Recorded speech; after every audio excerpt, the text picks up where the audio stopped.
more bananas, more maize, more sugar, more milk, all those products. So much so that Uganda now has got surplus of almost everything. Surplus of sugar, surplus of maize, surplus of milk, surplus of bananas.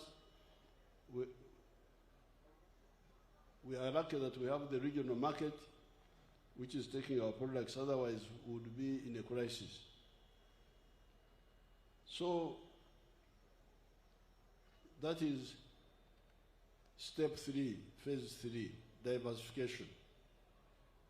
Phase 1, recovery.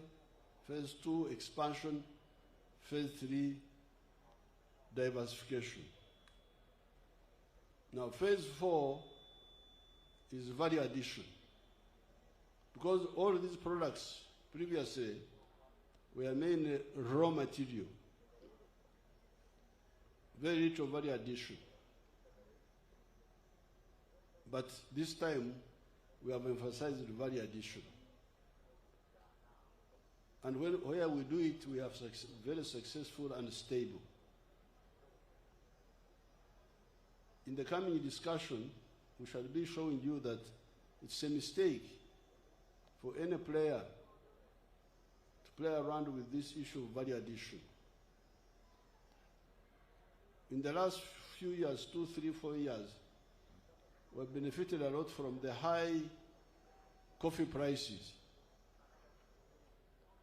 Now, some opportunists and liars who are not serious were saying all sorts about the coffee prices, where they were very high.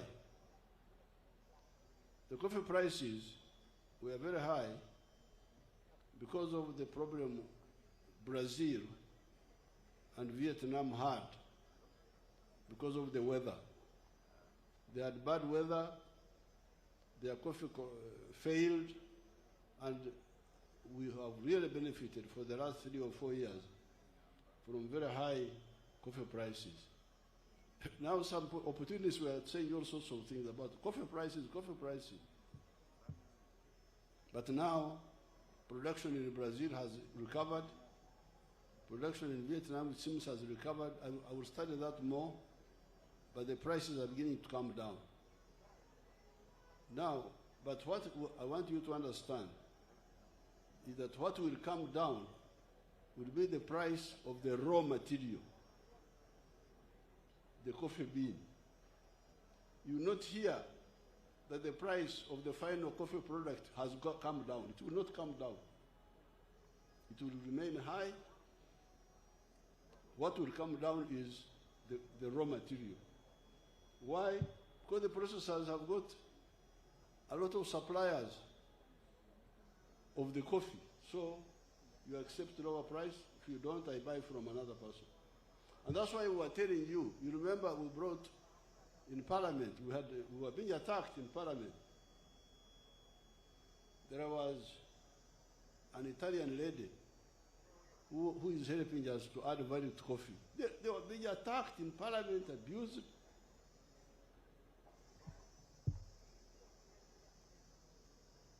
Because abused by whom? The exporters of the unprocessed coffee, of the raw material. They didn't want value. They didn't understand or appreciate value addition. Fortunately, we moved in Tungamo. We've got a coffee factory there, which we are supporting. I hope it will be ready. I don't know when the Italian lady will also finish her factory in Namamve. That is the only way, because the final coffee producer, the producer of the powder and the roasted coffee, the price will remain high, the final product.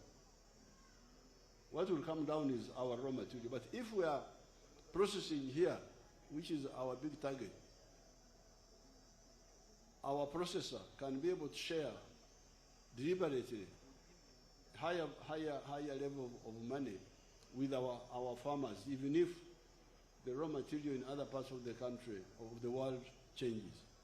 This is what we are telling you. Please, please, raw materials are not stable.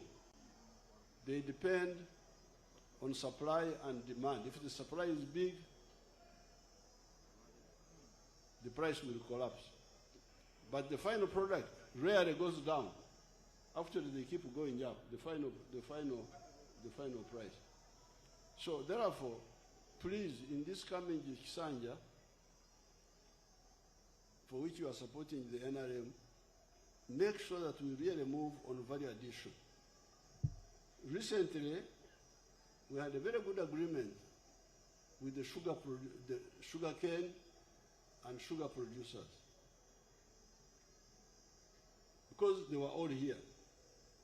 The sugar processors and the cane growers. Initially,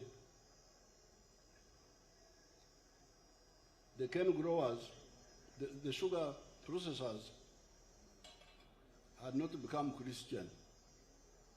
They were having some other religion of not being straightforward. So we said, please, become Christians. Because Christians say, love your neighbor like you love yourself. Let the processor love the sugar cane grower. And the sugar cane grower love the processor. And when we were able to discuss fairly, it came out that you, the sugar processor, you get sugar from sugar cane. It is only for this you pay the sugar cane grower. But afterwards, you get bagasse, ebikamuro, bagasse, and you make electricity out of it. That one you don't include in the price to the cane grower. You get the other one,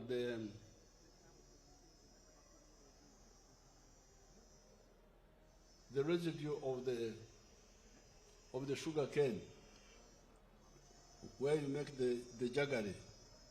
That is money.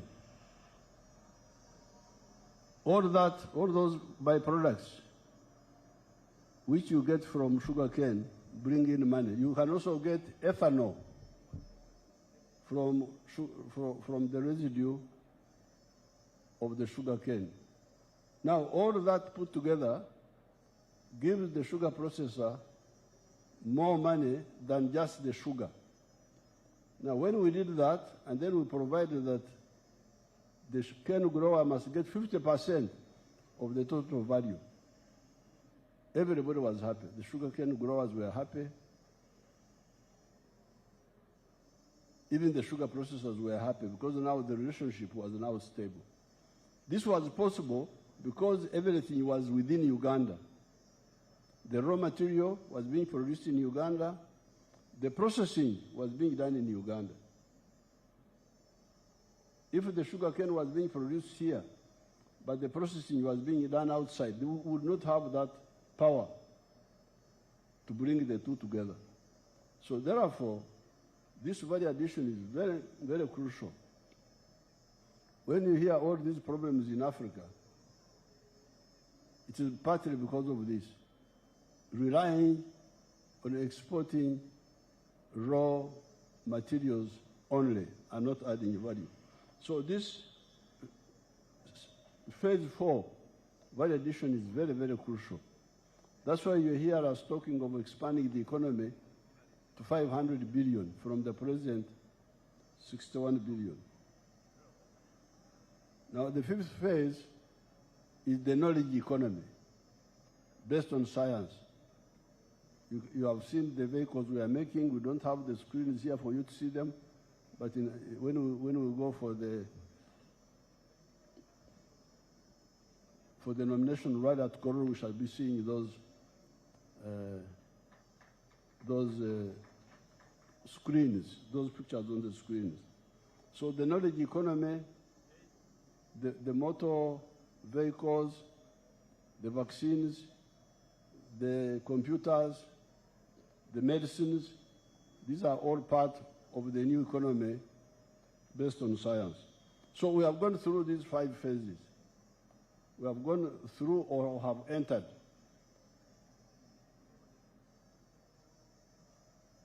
these phases. Now, therefore, when it comes to the end of this term, the question is, what do we do? That's why I say, please, there's something else I will not talk about today, but I will talk about it another time, which I don't want to talk about now, where I decided that I think I could still help the NRM and the country to go through these phases.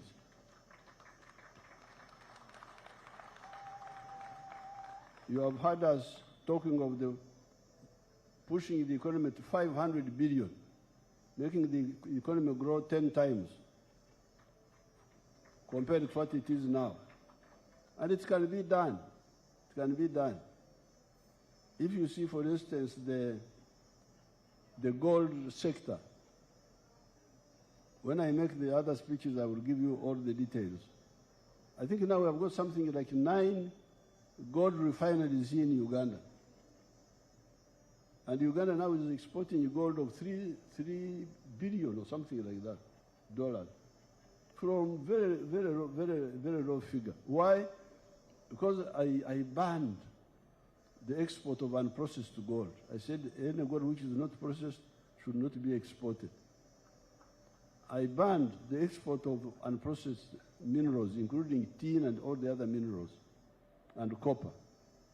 And because of that, investors were forced to come here because they cannot take our raw materials free from here. Now, because of that, you have heard how that sector of gold has grown from about 200 million to now $3 billion a year. If we do this across board, the economy will grow. So because of that, and because of another reason which I will mention at the right time, I have decided that I come forward and see how to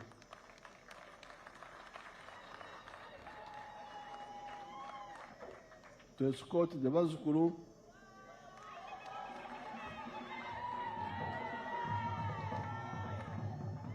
and their parents forward for another 5 years.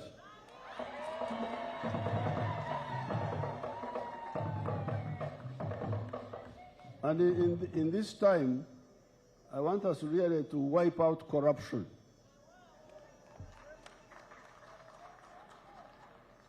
Because this corruption should not be there. Because you are in charge. Remember, the NRM, when it came into government, gave you power to elect people at all levels. LOC ones, you have just elected. You have just elected the NRM structures. You are going to elect the national ones. You have already started with the youth and some of the other groups. Now, when you elect, those people you elect should be your nampalas, should be your overseers in each area. Because corruption happens where? Does it happen in Congo or does it happen here? It is here. In a parish, in a sub-county, in a town. Why do you allow it to happen? Why don't you check? Ensure that the local health center is working well. The drugs are not stolen. Ensuring that the PDM money, which is sent to the parish, is all delivered. This can be done because you have the power. You are the ones who elected the LOC1, LOC2, LOC3. You are the ones who elected them. Elect those people who can do that on your behalf. The members of parliament. Don't accept money from anybody to elect him. Elect him because he can be, or she can be, a good Nampara. To ensure that your interests the interests of the area are well protected.